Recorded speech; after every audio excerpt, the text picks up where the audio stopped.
ফুসফুসের মধ্যে অক্সিজেন এবং কার্বন ডাইঅক্সাইড দুটোই থাকে, কিন্তু রক্তে কেন শুধুই অক্সিজেন মেশে বলুন তো? আজকের ভিডিওতে এটা নিয়ে আলোচনা করব। চলুন শুরু করা যাক। হিমোগ্লোবিনের কার্বন মনোক্সাইডের প্রতি আকর্ষণ বা অ্যাফিনিটি সব থেকে বেশি, কিন্তু বাতাসে কার্বন মনোক্সাইডের পরিমাণ খুবই কম থাকে। আবার অপরদিকে কার্বন ডাইঅক্সাইডের থেকে অক্সিজেনের প্রতি আকর্ষণ অনেক বেশি হয় হিমোগ্লোবিন। তাই হিমোগ্লোবিন খুব সহজেই অক্সিজেনের সঙ্গে যুক্ত হয়ে যায়। কিন্তু কেন এরকম হয় এটা জানার জন্য আপনাকে একটু কেমিস্ট্রি বুঝতে হবে। হিমোগ্লোবিনের মধ্যে থাকে হেম গ্রুপ, আর এই হেম গ্রুপের মধ্যে থাকে আয়রন, আর আয়রন যুক্ত হয় অক্সিজেনের সঙ্গে। কিন্তু কেন যুক্ত হয়? অক্সিজেনের মধ্যে থাকে দুটি করে নিঃসঙ্গ ইলেকট্রন জোড়, আর সেই ইলেকট্রন জোড়টাই আয়রনের যে ভ্যাকেন্ট ডি অরবিটাল বা ফাঁকা অরবিটালে টান করে অক্সিজেন আয়রনের সঙ্গে একটা কোঅর্ডিনেট বন্ধন তৈরি করে, আর তাই অক্সিজেন খুব সহজেই হিমোগ্লোবিনের সঙ্গে যুক্ত হতে পারে।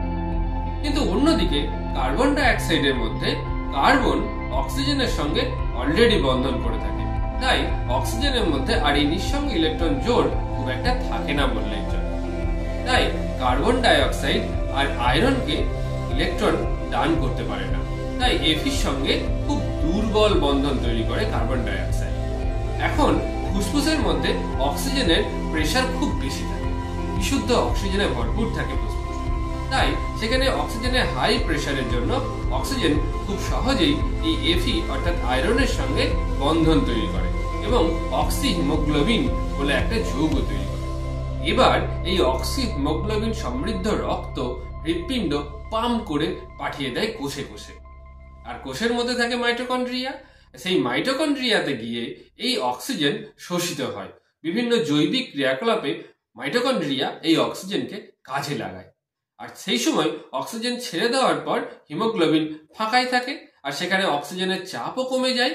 কিন্তু মাইটোকন্ড্রিয়ার মধ্যে থাকে প্রচুর পরিমাণ কার্বন ডাইঅক্সাইড, তাই সেই কার্বন ডাইঅক্সাইডকে বাধ্য হয়ে হিমোগ্লোবিন একটা দুর্বল বন্ধনের মাধ্যমে আবদ্ধ করে, আর তারপর সেই কার্বন ডাইঅক্সাইড সমৃদ্ধ হিমোগ্লোবিন চলে আসে ফুসফুসে।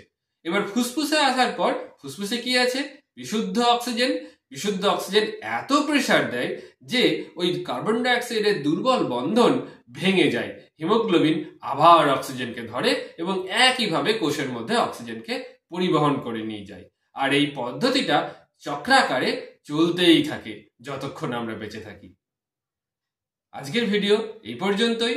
আবার অন্যদিন নতুন একটি টপিক নিয়ে হাজির হব, আর কোন কোন বিষয়ের উপর আপনি ভিডিও পেতে চান সেটা কমেন্টে জানাতে ভুলবেন না। ভিডিওটি দেখার জন্য ধন্যবাদ।